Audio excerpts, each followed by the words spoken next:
The Scribe in the Spoken World,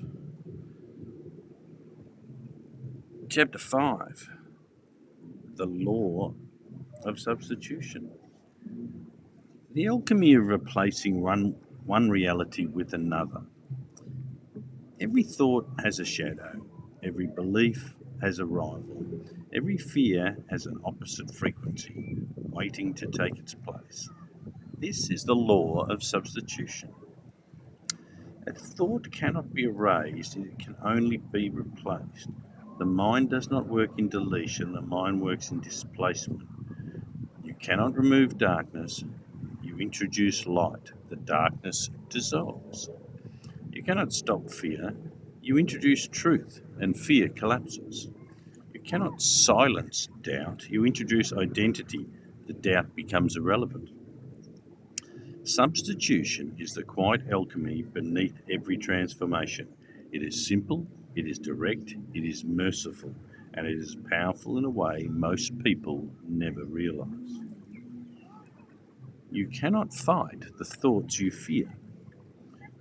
What you resist, you rehearse. What you try to suppress, you energize. What you try to outrun, you empower. Every time you say, I need to stop thinking this, you strengthen the very thought you are trying to destroy. The mind cannot obey the command don't. The moment you say, don't picture a flame, the mind produces a flame. The moment you say, don't think about losing, the mind imagines loss. The moment you say, don't fail, the mind sees failure. This is why resistance never works. The mind hears the image, not the intention. Substitution bypasses this. It does not fight the thought, it overwrites it. The scribe cannot record absence, only presence.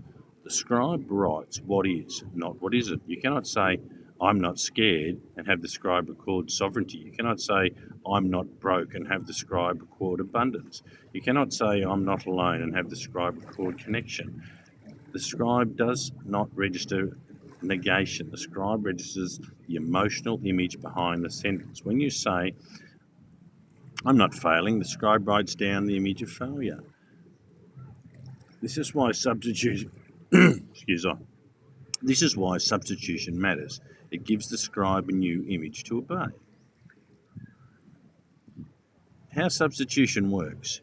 Every fear-based thought can be replaced with a higher thought, a truer thought, a sovereign thought, a chosen image, a chosen identity, a chosen tone. This is not delusion, this is direction. This is not pretending, it is instructing. You are not escaping reality, you are authoring it. Substitution is not lying to yourself, it is speaking from the identity you are rising into rather than the fear you are shrinking under. Examples of substitution. Fear says, it's all falling apart. Substitution says, something new is forming. Fear says, I've lost everything. Substitution says, I've been redirected. Fear says, no one shows up for me. Substitution says, I am surrounded by people who value me. Fear says, I always ruin good things. Substitution says, I am capable of sustaining what I receive. Fear says, I can't handle this. Substitution says, I rise under pressure. Fear says, I'm alone in this world. Substitution says, I am guided, supported, and never abandoned by Source. You're not denying the fear, you're out speaking it, you're out directing it. Identity-based substitution. The most powerful substitutions are those spoken from identity. Not I will be confident, but I am the one who stands firm. Not I hope things work out, but things align for me by default. Not I'm trying to heal, but I integrate everything I live. When the identity shifts, the thought pattern follows automatically. Substitution becomes effortless because the old images no longer match the one who is speaking.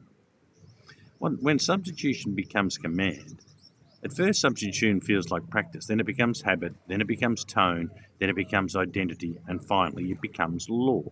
The scribe writes every substituted thought as the new baseline. The field reorganizes, the mirror shifts, the old loops lose coherence, your old reality collapses because the word no longer sustains it. Substitution is not wishful thinking, it is spiritual engineering. Closing the law of substitution. Every time you replace a fear with a chosen truth, you rise. Every time you replace doubt with identity, you become more coherent. Every time you replace an old image with a sovereign one, the scribe updates the script. Substitution is the gentlest law. It does not punish, it redirects. It does not demand perfection, it asks for choice. It does not force awakening, it invites it. This is the first mechanics chapter, the one Florence understood deeply but explained simply. You're not fighting your thoughts, you're replacing them with higher frequency than the universe cannot ignore. Because once the word changes, the world must follow. Tomorrow, chapter 6, the law of resistance.